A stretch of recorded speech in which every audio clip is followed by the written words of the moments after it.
Assalamu alaikum wa rahmatullahi wa barakatuh, my beloved brothers and sisters. My brothers and sisters, one of the most important parts of the body that Allah subhanahu wa ta'ala has bestowed upon us or given us is actually the mind. Many times in the Quran, Allah subhanahu wa ta'ala speaks about the mind and the heart, and He connects the two, and sometimes He speaks about understanding. The understanding is from the combination of the heart and the mind.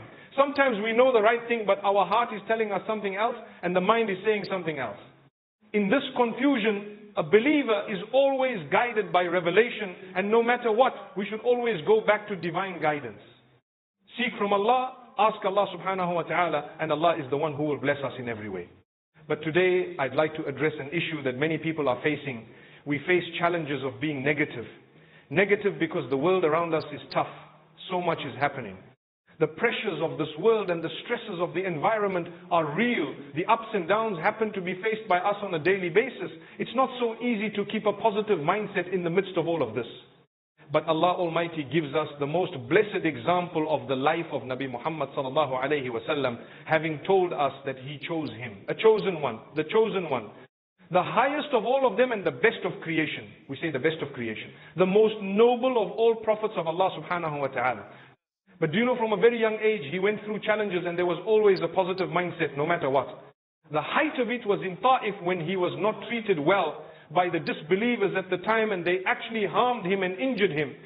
And still he had a positive mindset in the presence or in a situation where it looked so negative. He had to leave Ta'if and he was bleeding. And still he is positive that inshallah these people, their children, their offspring will listen, will obey, and will submit to the message of Allah. So this type of positivity is part of the sunnah of the Prophet Muhammad sallallahu alayhi wasallam. And therefore we need to develop our minds in a way that we always think good. We always have blessed thoughts. We always try to look at the positives. In Islam we are taught of something known as husn al-dhan. Husn al-dhan is one of the categories of having a positive mindset. Husn al-dhan means to have a good thought about something. You see a brother or a sister going somewhere, or let's say you see a man and a woman speaking. The world today wants you to immediately think negative and immediately start the gossip. And nowadays with WhatsApp and social media, there is no shortage of gossipers. But at the same time, Allah wants you to think positive. So what? Allahu Akbar. What does it cost you to think positive? In all honesty, it will benefit you to think positive. If I made a mistake thinking positive, I'm rewarded. But if I made a mistake thinking negative, oh, the sin is tremendous. Imagine people see a male and a female speak, and I'm only giving you this example by way of it coming to my mind right now. And people say these two are having an affair. That statement alone could cost you your paradise. Because when the scales are put up and your deeds are placed, the good on the right side and the bad on the left, do you know what will happen? You might have a shortage of just a little few milligrams or a few grams. And that one statement will either come in your defense or it will come to destroy you. What would you rather? I'd rather have a positive mind. No, that's not it. The minimum is let's not talk.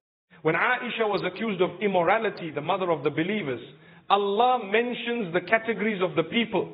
And the winners were those who said, you know what? She didn't do that. They were the winners. They were actually correct. And the losers were those who created the fabrication and spread it. And those in the middle were those who were silent. Their belief was tested.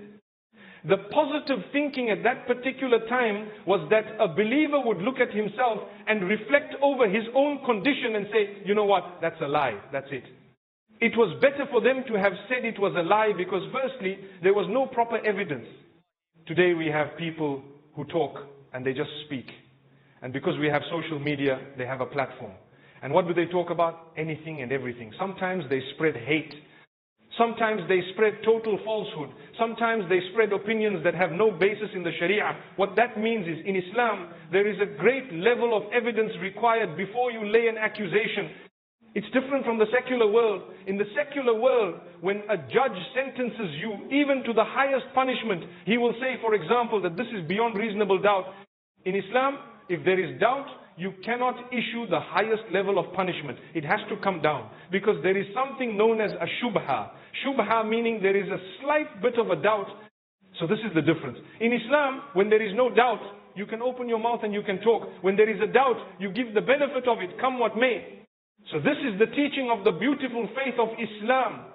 We need to think good thoughts of one another. We need to be positive. Someone sees, I give you one silly example that's come to my mind. Say I buy a vehicle, a beautiful car, and mashallah, I drove down the street, and the next thing is, I notice another guy with the exact car, and it's the latest vehicle. Instead of me thinking, this guy's copying me, this guy's after me, and so I need to say, mashallah, look, it's such a beautiful car. There's another guy who thought about it. This is positive thinking and negative thinking. If you're going to think negative, you know what's going to happen? You're going to destroy the fabric of society. It's going to be very tough to live in the community because everyone's negative. And this is why if you are struggling in any way with your thoughts, you need to make sure that you surround yourself by positive thinkers. The minute you surround yourselves by people who whinge and whine and complain, even what is not a problem becomes a problem. They say it's so expensive, we can't manage, life is tough. You know, the lights go for 4 hours every day. How can we survive, brother? The country neighboring probably might be worse, or somewhere else will have bigger problems. At least we have something we can manage. Don't you have solar? Don't you have a generator? Don't you have a bit of this and a bit of that? Subhanallah. So why don't we look at the positives instead of the negatives? People say, you know what, my salary is less. What about those who don't have a job? You follow? People come and they say, you know, I can't afford things anymore. Rather than saying, I've had to adjust my life in order to be able to live with the income I have. We have a habit nowadays. Everyone wants to, mashallah, eat out. And eating out is neither a good thing nor a bad thing. It's up to you, your affordability. As long as the place is halal, things are okay. There is permissibility. I'm not going to encourage or discourage. But what I am going to say, does it fit your pocket? That's what it is. Because people want to go and have whatever they want and develop habits that they cannot afford. And then they complain about not being sustained by Allah. When Allah Almighty has already promised you that your basics is on me, Allahu Akbar. وَمَا مِن دَبَّةٍ فِي الْأَرْضِ إِلَّا عَلَى اللَّهِ رِزْقُهَا. We've read this verse so many times, that there is nothing that moves on earth except that its sustenance is upon Allah. That doesn't mean, where is my million? It means Allah gives you the basic you need, the food, clothing, and a place to stay. Or a place that Allah subhanahu wa ta'ala has chosen for you at the time. Some people might be homeless, but guess what? They will find shelter even under a tree. It doesn't mean they don't have anything. They have a tree under the tree. Yes, it is not an acceptable level according to us as human beings. We will help them. We will try and get them out of there. But in the interim, you either have a positive mind or a negative mind. The positive mind is, you know what? I don't have a place. I'm staying under the tree. All my belongings are here. Alhamdulillah, it is safe. Oh wow, look at that. I'm looking at the safety aspect. Because imagine if there was the same tree, but it was not safe. Then what? One of the biggest favors that Allah has blessed you and I with, alhamdulillah, in this beautiful country of ours, is relative peace, stability and security. Thank Allah for it. Understand, that is maintained. Try to minimize your issues with people. Speak to them respectfully, because when you don't, it creates a trend. When you speak to someone disrespectfully, no matter who they are, and they're living in the same city, in the same country, people will begin to talk. These guys are like this.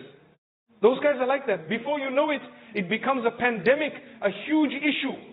It is a disease and a sickness of the heart and the soul, where we start hating each other simply because we didn't speak to each other respectfully. My brother, you have a right exactly like I have a right. The stability and the whatever else that we share, we should both look after it. MashaAllah, whether you are top tier, low tier in terms of society or income or what it may be, that's all besides the point. We need to share a place. I need to look after you, you look after me. That's how we coexist. And this is why we say with a positive mindset, it becomes enjoyable. I look at you and I greet you. How are you, my brother? Instead of thinking, you know what? This guy here is jealous of me. This guy is against me. This guy is like this. No. Many of us go through the stress. We go through a lot in life. So naturally, as human beings, we need a reminder of this sort to say, just think positive. What did it cost you? Nothing. When you think positive, you are now able to greet a person. You're now able to hug them, to say, you know what, my brother? MashaAllah, tabarakallah. I really, I enjoy meeting the people and I enjoy your company and so on. Alhamdulillah.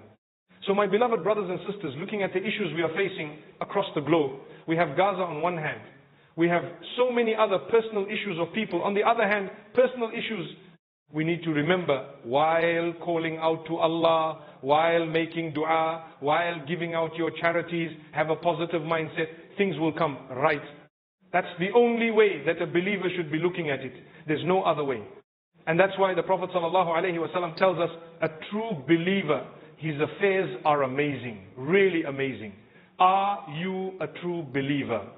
If so, here's the Messenger sallallahu alaihi wasallam saying, amazing are the affairs of a true believer. No matter what, all the affairs of his are always positive. They're always good.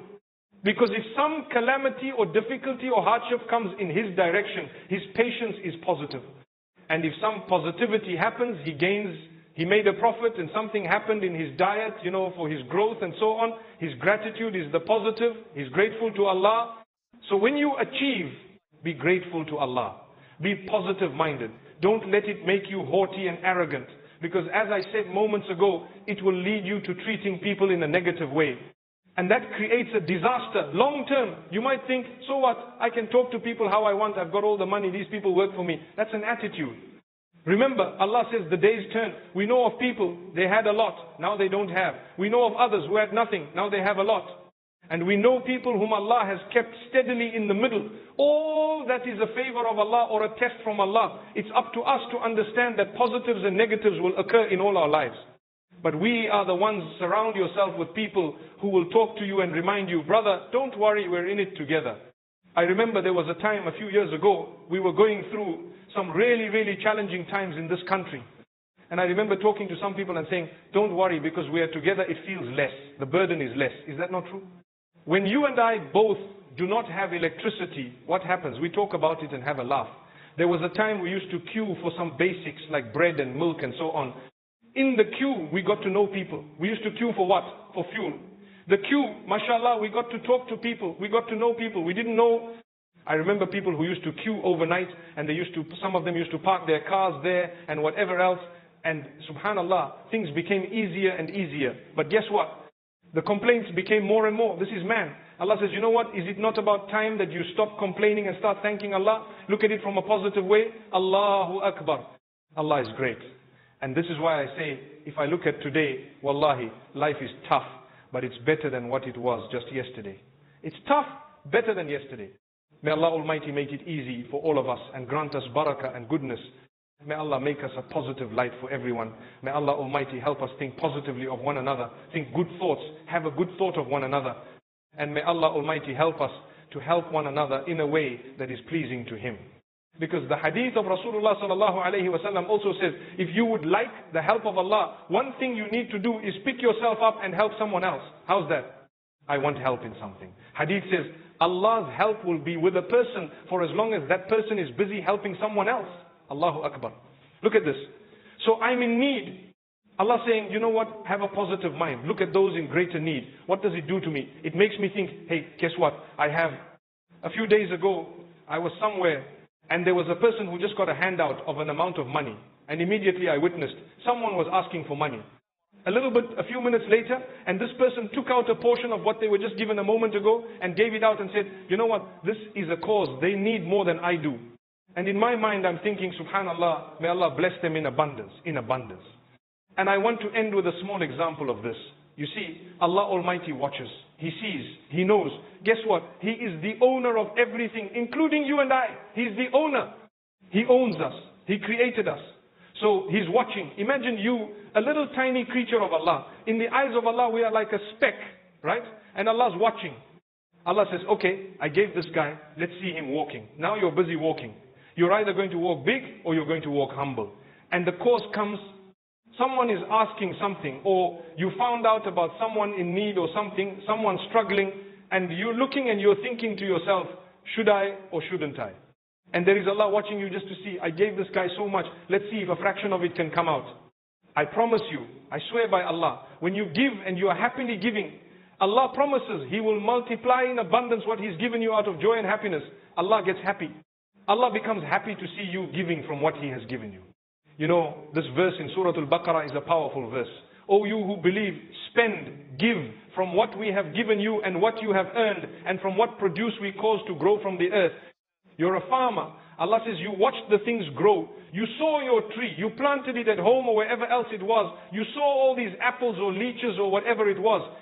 And when you collected the sacks, you didn't just keep them for yourself and to sell, but there was a portion of it you gave away to your friends. Many of us give it away because it's too much for us at home. Have you given it away with the intention to say, I love these, here goes, I'm going to give this one and this one, Allah's watching. Allah says, you know what? Don't ever give something that you yourself know is not fit for human consumption. Beautiful verses that Allah is telling us, would you have taken something like this? No, you wouldn't have. Well then don't give it to someone else. May Allah make it easy. That doesn't mean that you shouldn't give away your old clothes because someone says, look, these are my old clothes.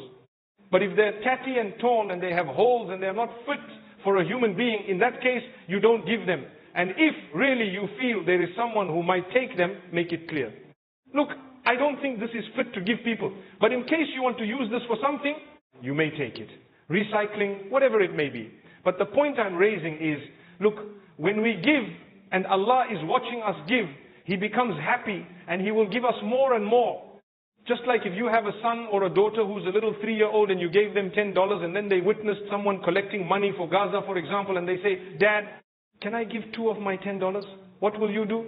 You say, you know what? Give the 2. And you want to give them another 20 because you know that this child is giving in the right direction. Allah Almighty's example is greater. May Allah Almighty help us to help one another, like I said earlier. And may Allah help us not just to develop a positive mindset, but to be around those who are, and to be positive for those who are around us.